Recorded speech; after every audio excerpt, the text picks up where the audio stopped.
भाइयों, सबसे पहले जय जिजाऊ, जय शिवराय, जय भीम। मैं नागपुर से, महाराष्ट्र विदर्भ से आपके लिए कुछ खास बातें बताने आया हूँ। ये जो महाराष्ट्र के अंदर मनोज जरांगे पाटिल मराठा आमरण उपोषण किए, आरक्षण के लिए बहुत बड़े बड़े मोर्चे निकाले, सभा निकाली, सभा किए, लाठीचार्ज भी हो गया उनके ऊपर। फिर भी भाइयों, आज तक के कोई भी गवर्नमेंट में, ना कांग्रेस के गवर्नमेंट ने, ना बीजेपी के गवर्नमेंट ने वो आरक्षण का कोई हल निकाला है और ना ही निकालेंगे। इसलिए मैं आरक्षण मुद्दे पर जरांगे साहब को कुछ बातें बताना चाहता हूँ कि जरांगे साहब, मैं नागपुर से, महाराष्ट्र नागपुर से आपको जय जिजाऊ, जय शिवराय, जय भीम। मेरा आपको कोटि कोटि प्रणाम।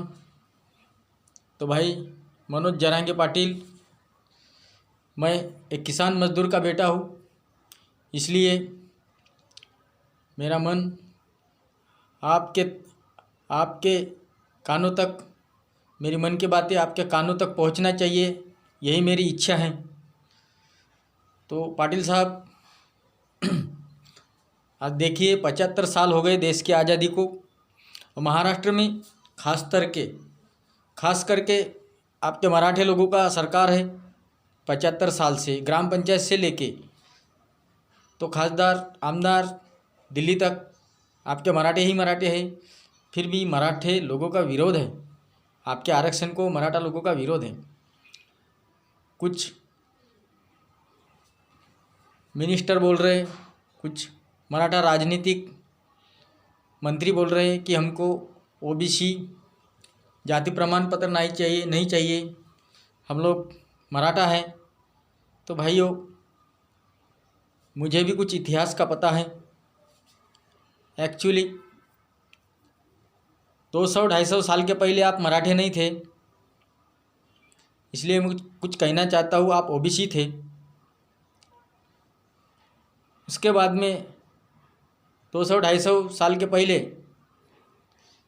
कुछ लोगों ने अपने स्वार्थ के लिए आपको मराठा घोषित किया है, और ये बात 100% सही है।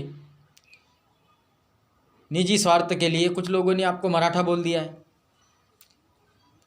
चलो कोई बात नहीं है, आप मराठा हो। फिर भी अफसोस की बात है कि आज आप लोगों को समझने के लिए 75 साल लग गए। आज़ादी के बाद 75 साल बहुत दिन हो गए। आपकी मराठा लोगों की परिस्थिति मैं जान चुका हूँ।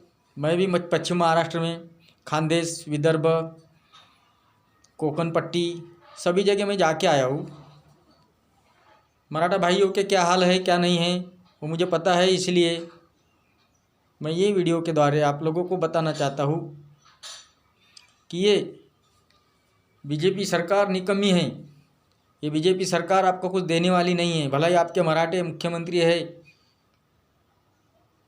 आप लोगों को सिर्फ दिलासा दे सकते हो, बाकी आपके लिए कोई ऑप्शन नहीं निकाल सकते। और ऑप्शन बहुत है, क्योंकि भारत का एससी छोड़ के कोई भी समाज का लोग संविधान पढ़ते ही नहीं, और नहीं पढ़ा है। कम से कम बाकी अदर कास्ट के लोगों ने 10% लोगों ने पढ़ा होगा संविधान, भारतीय संविधान क्या है, उनके अधिकार क्या है, उनके हक क्या है। सिर्फ 10% लोगों को मालूम है। और जिनको 10% लोगों को मालूम है, वो आज गादी पे बैठे हैं, गद्दी उनकी है। तो भाई आप लोगों को विरोध तो करेंगे जो एक्चुअली उनके दिमाग में तो है, आप लोग सामने ना बढ़े, आगे ना बढ़े, आपकी तरक्की ना हो। यही तो मानसिकता पहले से है, हजारों साल से यही तो मानसिकता है लोगों की, कि यहाँ का बहुजन समाज आगे ना बढ़े। बहुजन समाज के प्रति विरोध में बहुजन समाज को ही खड़ा कर देते। अभी देख रहे क्या हाल है, अभी वही हाल है। बहुजन के खिलाफ बहुजन, मराठे के खिलाफ मराठा। तो भाई ये इसीलिए इस देश में जो अपनी तरक्की है, अपनी तरक्की रुक रही है और ये लोग, बाकी के लोग फ़ायदा ले रहे हैं। तो बाकी का लोग फ़ायदा इसलिए ले रहे हैं क्योंकि अपनी कम दिमाग है अपन लोग। अपन संविधान पढ़ते नहीं, अपन भलते भलती किताबें पढ़ते हैं, संविधान पढ़ते नहीं, अपने हक अधिकार जानते नहीं। आज देखो महाराष्ट्र में कितने लोग एक दूसरे समाज को गाली देते हैं, आपने देखे होंगे यूट्यूब पे, कि वो अनपढ़ गवार है, पढ़े लिखे हैं फिर भी कोई मतलब नहीं है उनको। कभी भारत देश का इतिहास जाना ही नहीं कि इंसान कौन है, ये इंसान कहाँ से आया है और इंसान आपस में कैसे बढ़ गया है, ये तो कोई जानता ही नहीं है, इतिहास जानता नहीं भाइयों। इसलिए ये दरार इंसानों में ये दरार पड़ी है, वो अपने आप तो मिट नहीं सकेंगी, कोई भगवान तो आएगा नहीं मिटाने को।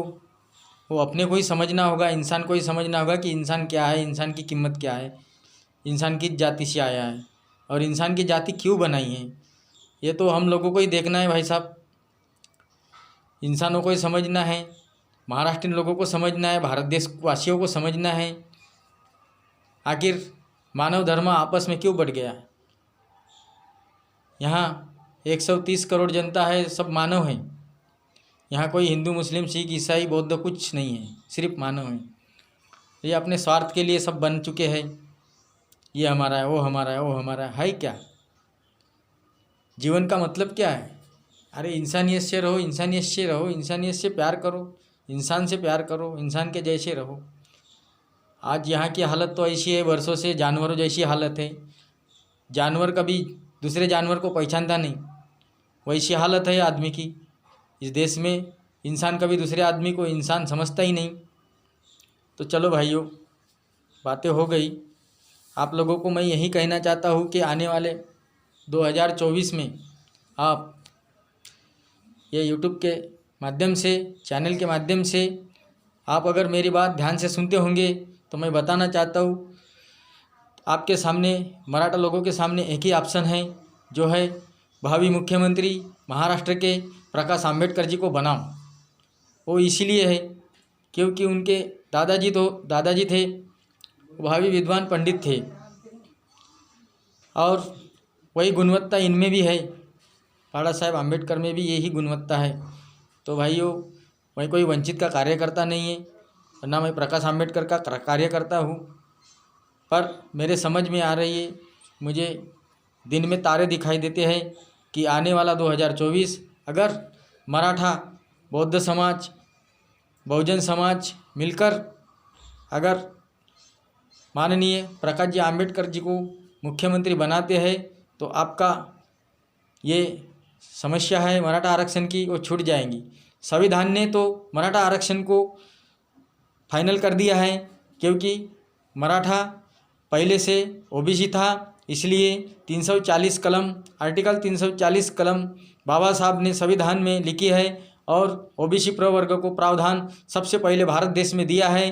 वो ओबीसी प्रवर्ग में आप भी मराठे आते हो भाइयों, इसीलिए मैं आपको रिक्वेस्ट करता हूँ कि आप जाने अनजाने में 75 साल भूल गए, लेकिन आज आपको समझ में आया। और जिस टाइम में बाबा साहब ने संविधान लिखा था उस टाइम में आपके पूर्वजों ने बहुत बड़ी दिलेरी दिखाई कि बाबा साहब को बोले कि बाबा साहब हमारे पास 500, 600, 1000 एकड़ ज़मीन है और हमारे समाज में बहुत बड़े बड़े ज़मींदार लोग हैं, बाकी के समाज में ज़मीन नहीं है, मजदूर हैं, किसान हैं, लेकिन वही मजदूरी करते हैं, इनको बराबरी में लाना है। तो आप हमें अभी ओबीसी के इसमें जगह दे दो, पर ओबीसी में ही रहने दो, पर अभी हमको कोई मराठा बोल के अभी हम कोई आरक्षण नहीं लेंगे। तो भाइयों, आपके पूर्वजों की बहुत बड़ी दिलेरी है कि आप लोगों ने उस टाइम में, आपके पूर्वजों ने बहुत बड़ी दिलेरी दिखाई, गरीबों को आरक्षण दे दिया है। शाहूजी महाराज ने, सर्वप्रथम शाहूजी महाराज ने गरीबों को आरक्षण दिया है भारत देश में। बाबा साहब को आरक्षण के माध्यम से आगे बढ़ाया है। शाहू जी महाराज को मेरा बहुत कोटि कोटि प्रणाम है। आप शाहू जी महाराज भी मराठा समाज से आते हैं, तो मराठा समाज भाइयों, ये बौद्ध समाज बांधव का आप सभी लोगों को मराठा आरक्षण के लिए समर्थन है। आप मराठा आरक्षण के लिए आगे बढ़िए, हम आपके पीछे हैं।